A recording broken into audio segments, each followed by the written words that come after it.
Her sandwich was worthless. Peanut butter and jelly, maybe 50 cents. But it built a $47 million empire. Naomi, 9 years old and black, saw the dying white boy through the schoolyard fence. Her family was drowning in poverty. 3 jobs between her parents, subsidized housing with broken radiators. But she pushed her only meal through the chain link anyway. Not once. Every day. 6 months straight. 180 consecutive sacrifices. Nobody asked her to.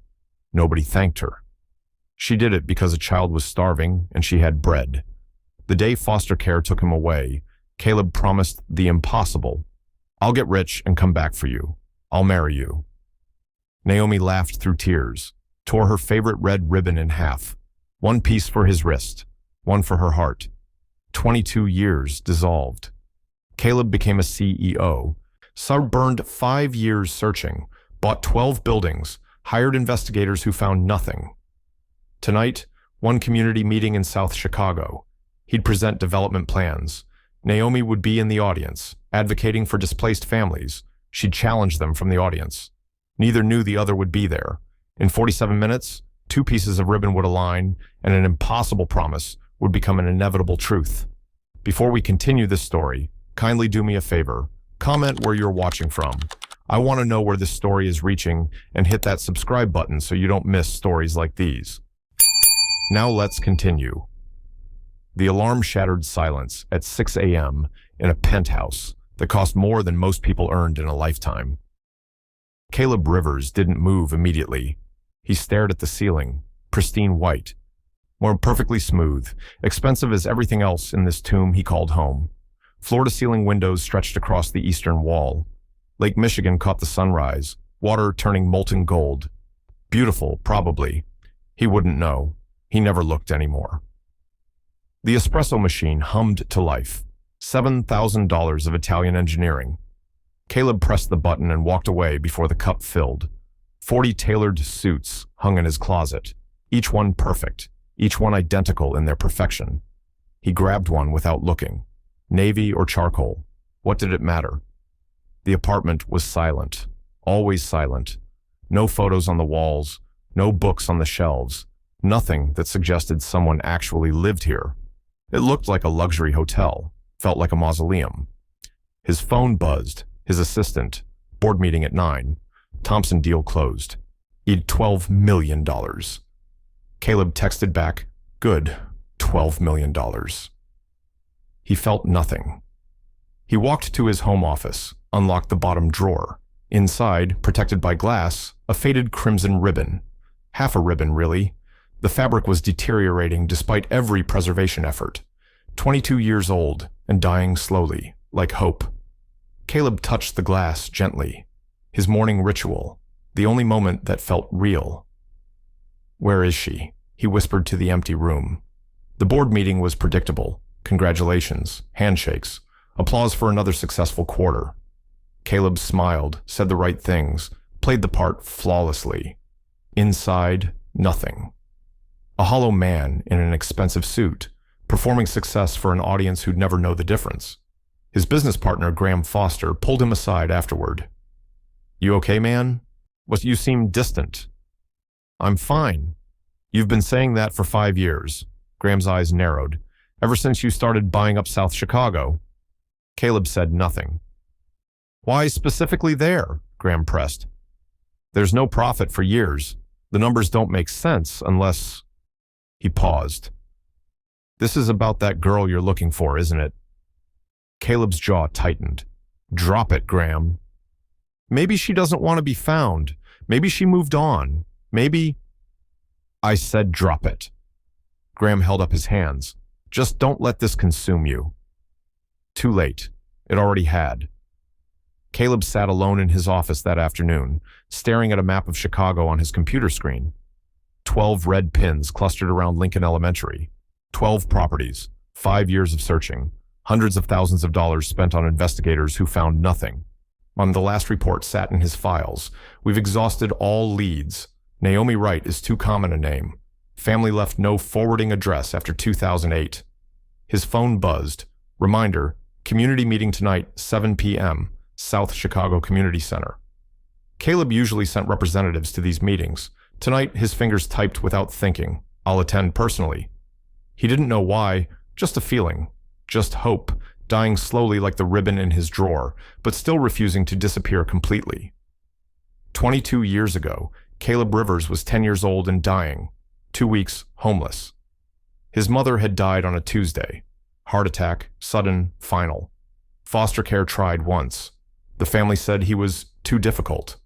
The truth, he was traumatized, grieving, a child whose world had shattered. The system put him back. He fell through the cracks like thousands before him.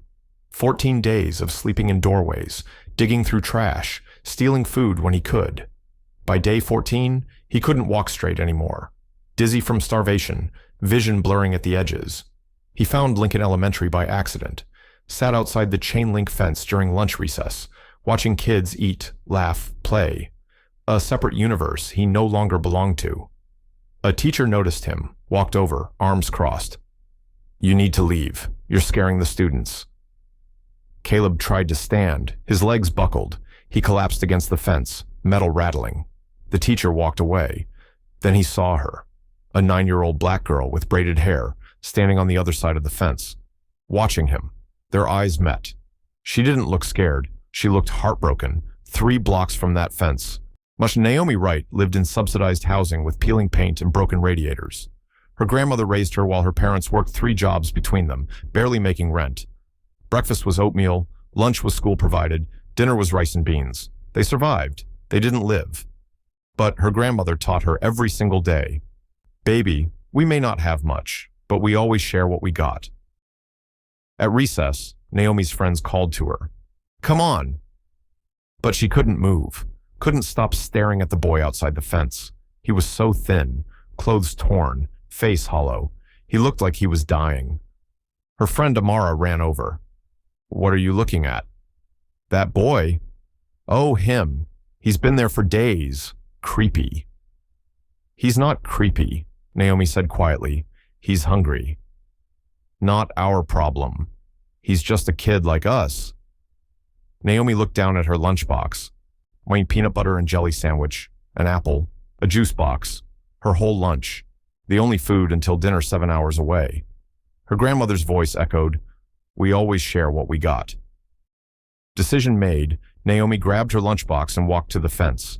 Her friends protested behind her. She ignored them. Up close, the boy looked worse. Eyes glassy, lips cracked and bleeding, shaking.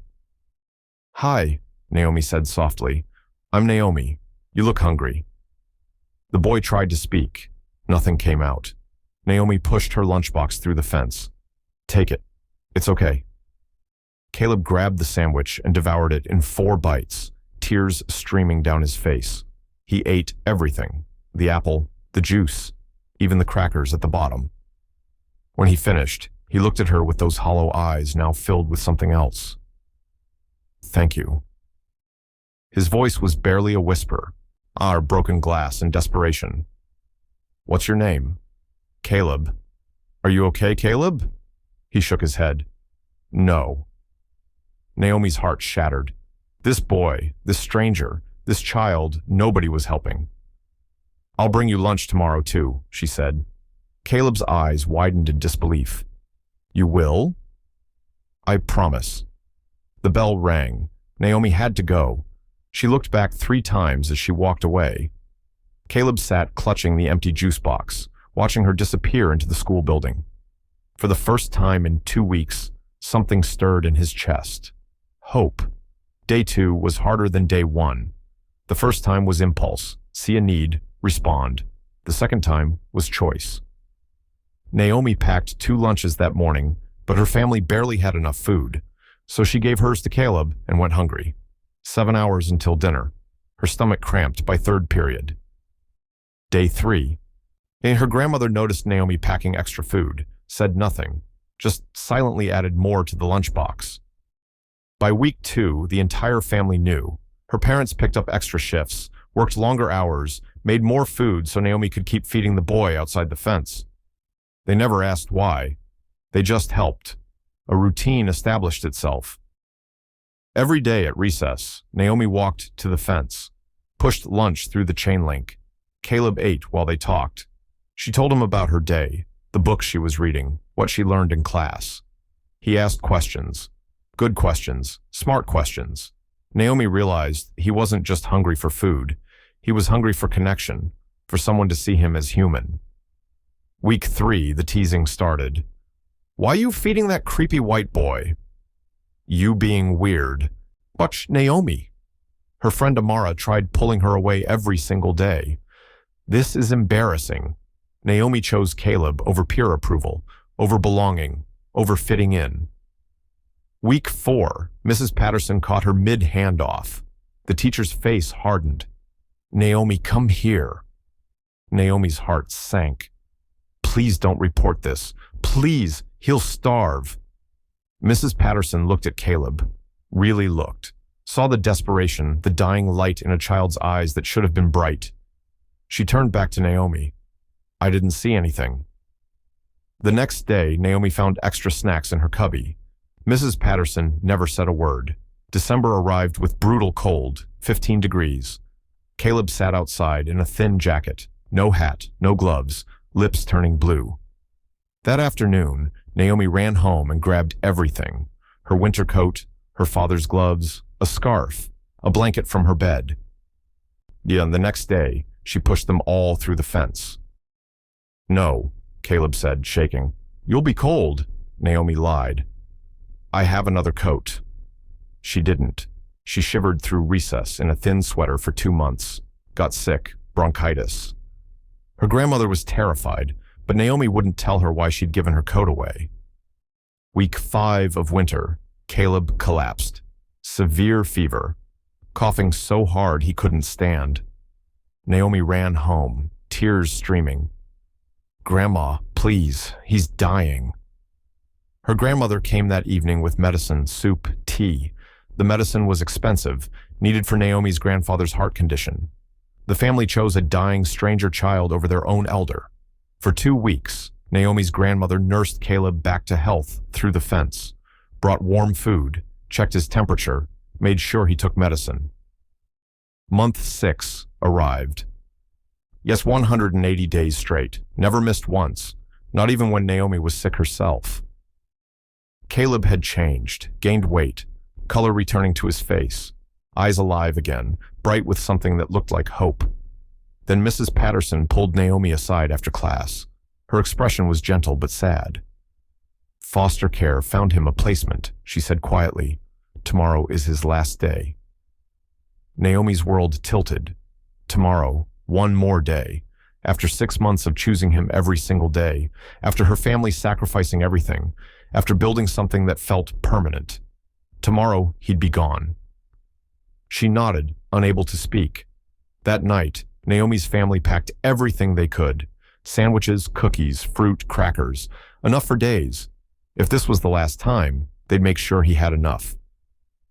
Naomi brought everything that last day. Her hands shook as she carried the massive lunch her family had packed. Sandwiches, cookies, fruit, crackers. Enough for days. Caleb's eyes widened when he saw it. "Why so much?" Naomi's voice cracked. "You're leaving tomorrow." Silence fell between them like stones into water. They'd both known this was temporary, that foster care would eventually find him a place. But knowing didn't make the reality any less crushing.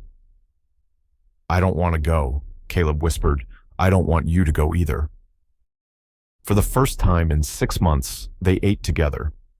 Naomi took a sandwich for herself, sat on her side of the fence while Caleb sat on his. They didn't talk much. Presence was enough. The weight of goodbye hung heavy between them. Finally, Caleb spoke. "I'm going to get rich someday. When I do, I'm coming back for you. I'm going to marry you." Naomi laughed through tears. "We're 10 years old, Caleb." "I don't care. I mean it." His voice was fierce, desperate. "You saved my life. When I have money, I'm marrying you." Naomi stopped laughing. She looked at his face and saw he was completely serious. She reached up and untied her favorite possession, the crimson ribbon from her hair. Her grandmother had given it to her 3 years ago. She wore it every single day. Carefully, deliberately, she tore it in half. The fabric resisted, then gave. 2 pieces, uneven but equal. She reached through the fence and tied one piece around Caleb's wrist. "So you remember," she said softly. "So you know someone saw you. Someone cared." Caleb clutched the ribbon, tears streaming. "I'll never take it off." "Pah, never. Even when you're rich. Especially when I'm rich." The bell rang. Final bell. Final moment. They both stood slowly, neither wanting to move. Stood on opposite sides of the chain-link fence, hands pressed through the metal diamonds, not quite touching, but close enough to feel each other's warmth. "Goodbye, Naomi." "Goodbye, Caleb." A car pulled up to the curb. A woman in a business suit got out, the foster care worker. She called Caleb's name. He turned, looked at Naomi one last time. "I'll come back. I promise." "I know," she lied. The worker led him away. Caleb looked back 5 times as he walked to the car. Each time, Naomi was still there, hand pressed against the fence, ribbon half clutched in her other hand. He climbed into the back seat. The car pulled away from the curb. Then Naomi watched until it disappeared around the corner, until there was nothing left but empty street and broken fence and the cold wind of early spring. She touched her ribbon half, brought it to her lips. "Be okay," she whispered to the empty air. "Please, be okay." She stood there long after the bell rang for class, long after the playground emptied, long after the teacher came looking for her. Caleb pressed his face against the car window, watching the school shrink in the distance. The ribbon was tied tight around his wrist. He touched it with trembling fingers. Neither of them believed they'd ever see each other again, but the ribbon remained, half with him, half with her. A promise, made by children who had nothing to give except hope, planted in impossible soil, stubborn and fierce, and absolutely refusing to die. Even when logic said it should.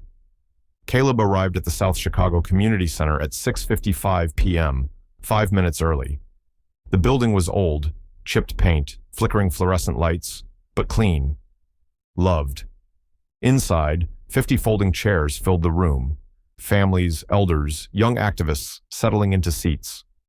At the registration table, a woman looked up. "Name?" "Caleb Rivers, Mitchell and Associates." Her expression shifted, guarded. "The developer. You actually came." "Yes. Most developers send lawyers." "I'm not most developers." She handed him a name tag. "We'll see." Heads turned as he walked in. Whispers rippled through the room. "That's him, the millionaire.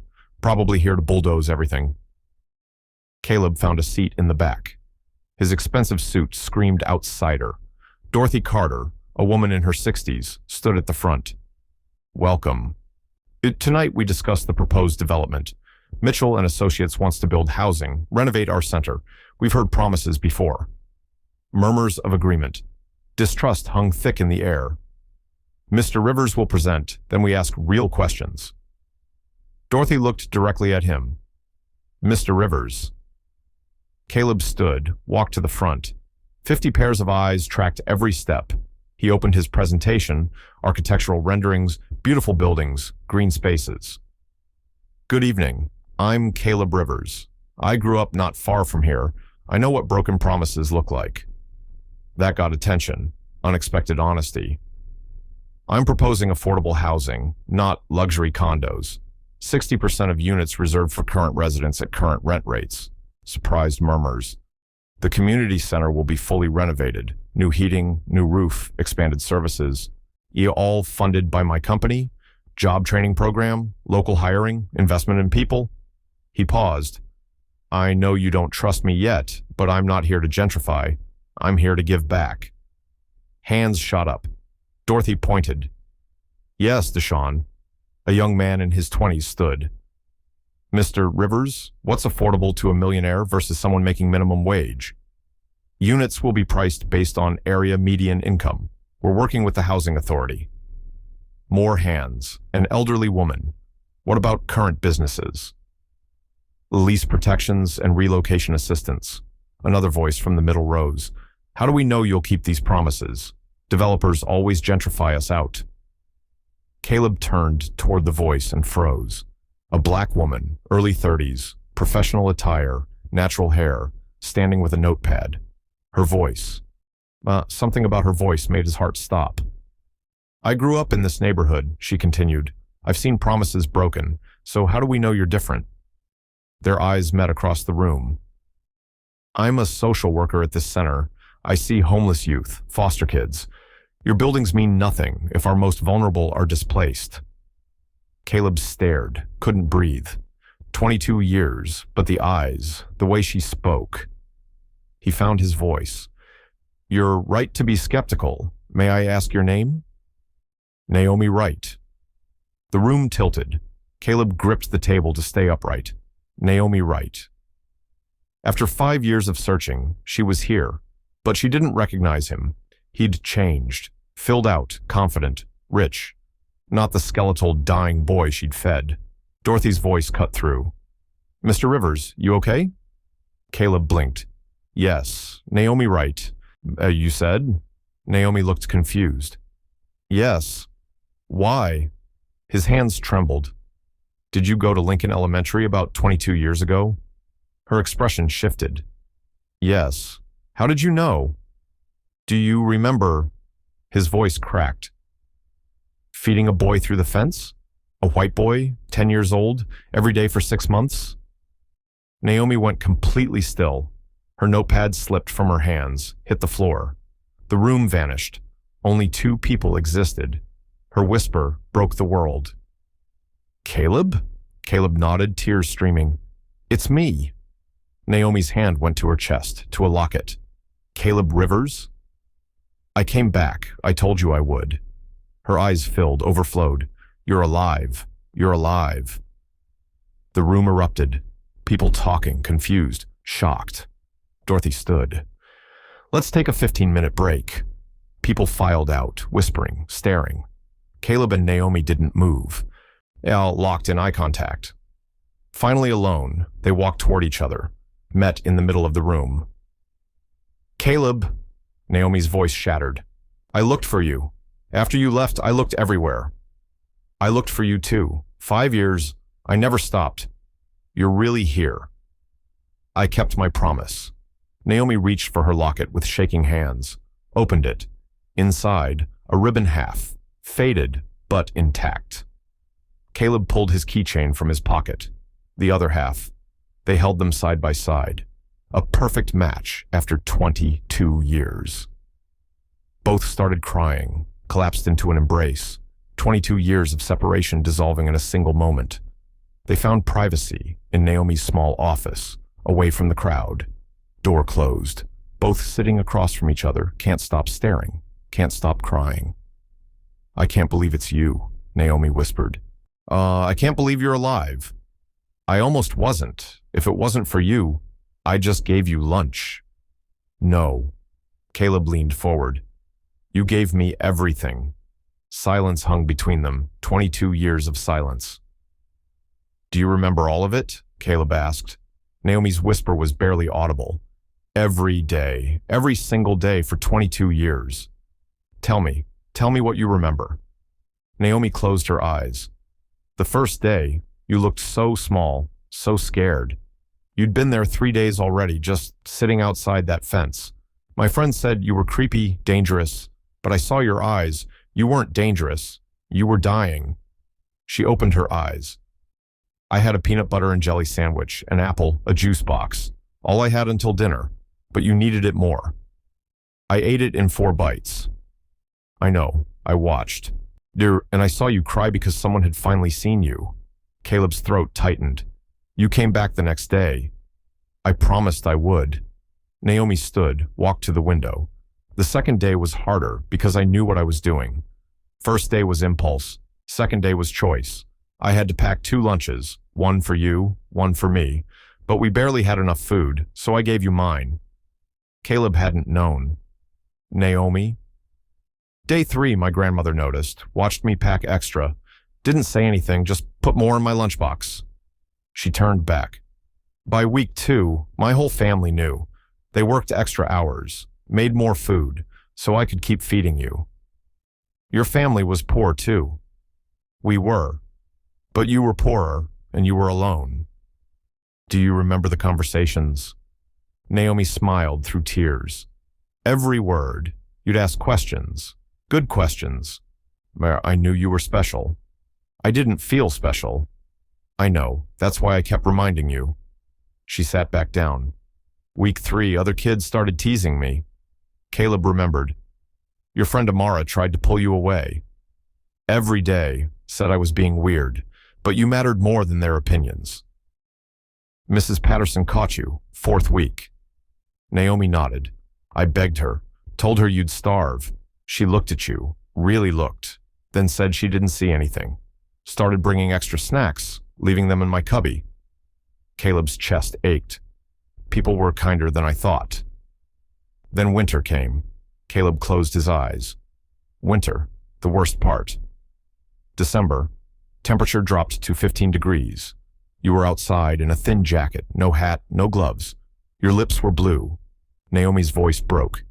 That afternoon I ran home, grabbed my winter coat, my dad's gloves, a scarf, a blanket from my bed. You gave me your coat. You said no, said I'd be cold. You lied, said you had another one.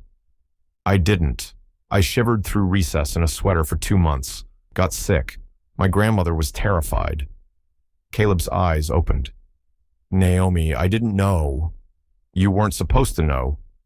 Silence fell between them, heavy with revelation. Then you got really sick, Naomi continued. Week 5 of winter. Fever, coughing so hard you couldn't stand. Caleb nodded. I thought I was going to die. I thought so too. I ran home, begged my grandmother for help. She came, brought medicine, soup, tea. That medicine was expensive. We needed it for my grandfather's heart. She gave it to you instead. Caleb's tears fell freely. I never knew how much you all sacrificed. We didn't see it as sacrifice. We saw it as what we had to do. Naomi reached across, took his hand. 6 months, Caleb, 180 days. Even when I was hungry, even when I was cold. Why? Why did you do it? Naomi looked at him. Because you deserved to live, and because no one else was helping you. I would have died without you. I know. They sat in that truth, the enormity of it. Caleb pulled out his keychain. The ribbon was still attached, faded, worn, but intact. I never took it off, not once, not for 22 years. Naomi's sob broke free.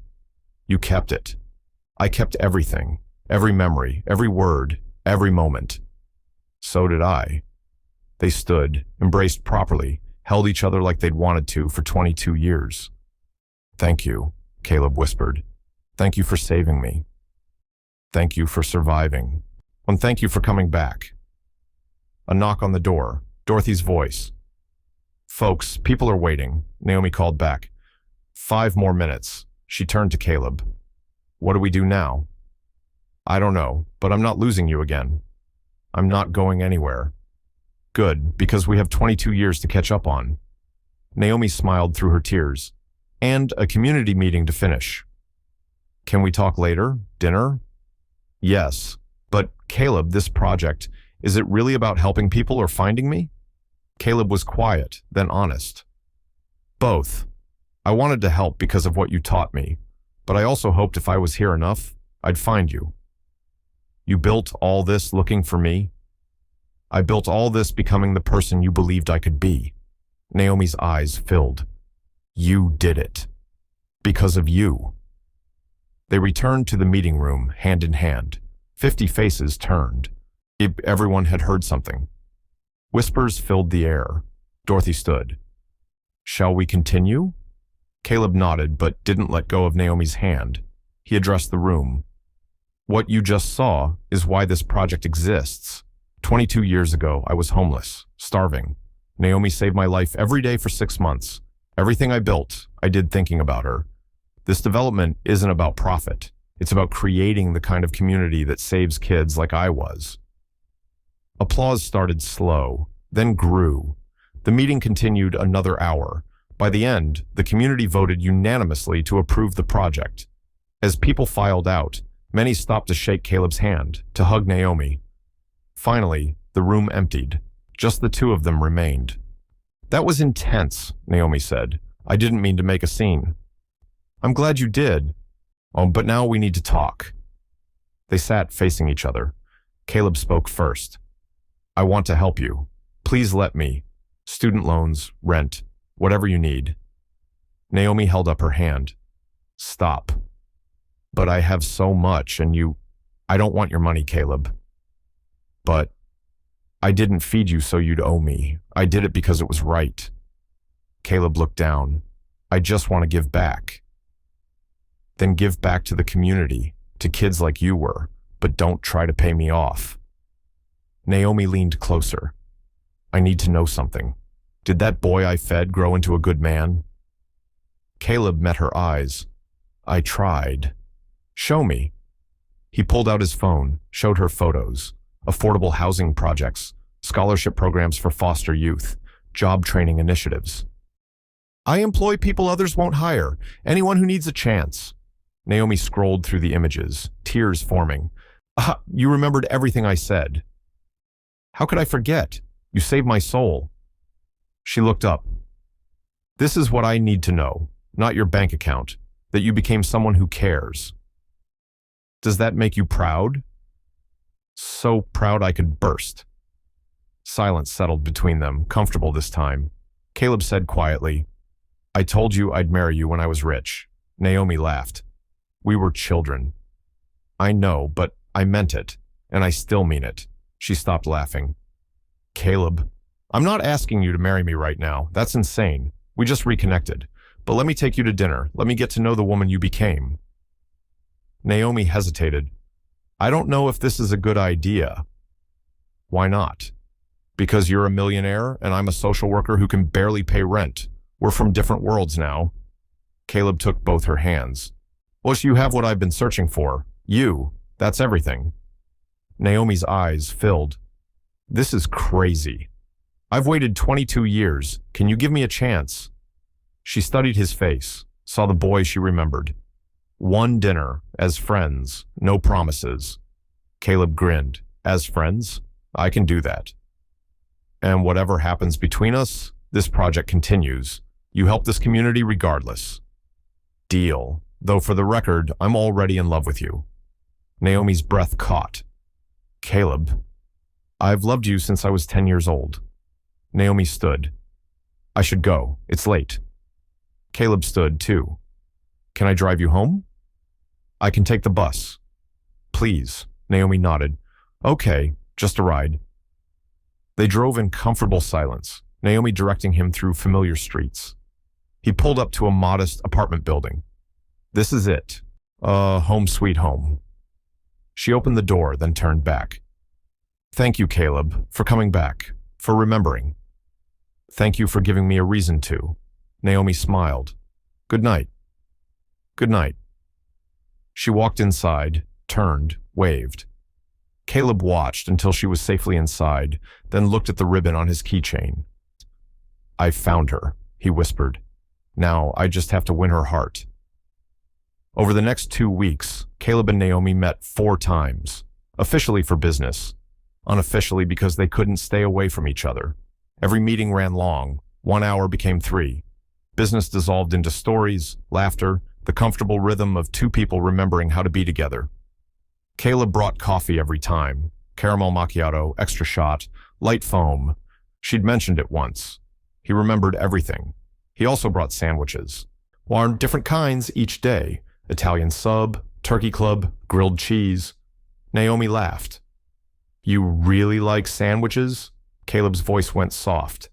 They remind me of the best time in my life. Her smile faded. She understood. During one meeting, the center's heating system died. $30,000 they didn't have. Let me look into that, Caleb said. 3 days later, a brand new system was installed.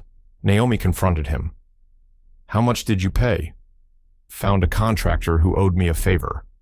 You paid for it yourself. Does it matter? The kids have heat now. During their 4th meeting, a teenage boy knocked. Deshaun, 16, eyes red from crying. Ms. Wright, they're kicking me out of my placement. I have nowhere to go. Naomi's frustration was visible. I'm trying, Deshawn, but the system always fails. After he left, she put her head in her hands. This happens every week. I can't save them all. Caleb said carefully, what if there was a program for kids aging out? That would be amazing, but who'd fund it? Let me make some calls. 1 week later, news broke. An anonymous donor pledged $500,000 for a foster youth scholarship fund. Naomi called him immediately. Was that you? I don't know what you're talking about. Don't lie. Silence then. Does it help the kids? Yes. Then does it matter? Meanwhile, Caleb started appearing at the center randomly. I was in the neighborhood. His office was 30 minutes away. Naomi's coworker whispered, that man is in love with you. We're just friends. Friends don't look at each other like that. One evening, walking to her car, Naomi shivered. Chicago winter had arrived early. Caleb put his coat around her shoulders. Caleb, you'll be cold. I'll be fine. Naomi froze. Those exact words. 22 years ago. Reversed. She looked at him. He remembered everything. Her heart cracked open. 3 days later, Caleb called. I want to take you to dinner. Not business, just us. Caleb, please, you said one dinner as friends. Okay, Friday at 7. Friday arrived. Naomi stood in front of her closet for 20 minutes. 3 dresses, all old. She chose the black one. Her grandmother called from the other room. Baby, where are you going all dressed up? Just dinner with a friend. Is this the boy you used to feed? Yes, Grandma. That boy's in love with you, has been for 22 years. Caleb arrived exactly at 7, suit, simple daisies in hand. You remembered. You said you liked simple things. He drove her to an upscale restaurant downtown. Naomi had never been anywhere this nice. The hostess greeted him by name. Mr. Rivers, your table is ready.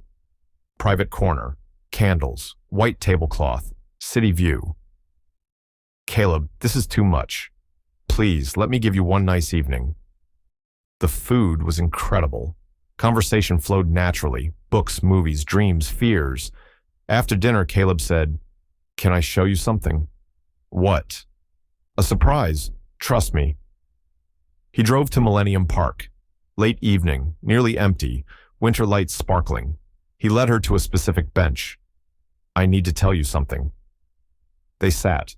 Caleb pulled out his phone, showed her a photo. A young man, 18, clearly homeless, sitting on this exact bench. Naomi looked closer. Is that you? Yes. Well, after I aged out of foster care, I had nothing. Lived in my car for 6 months. Her hand covered her mouth. Every night I'd sit here, look at the city lights, all those buildings, successful people. He showed her the ribbon in the photo tied around his wrist.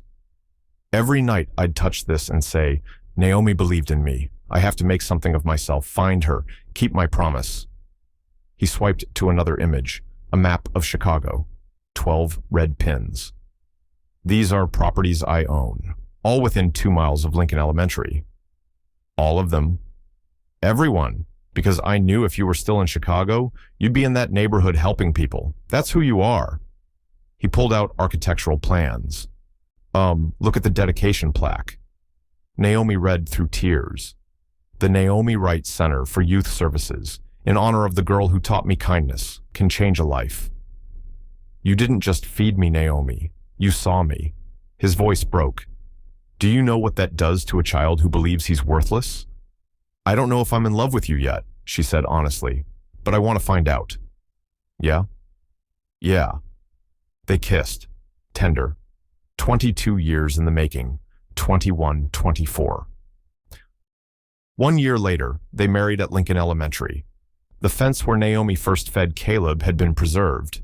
A bronze plaque read, Where Kindness Began.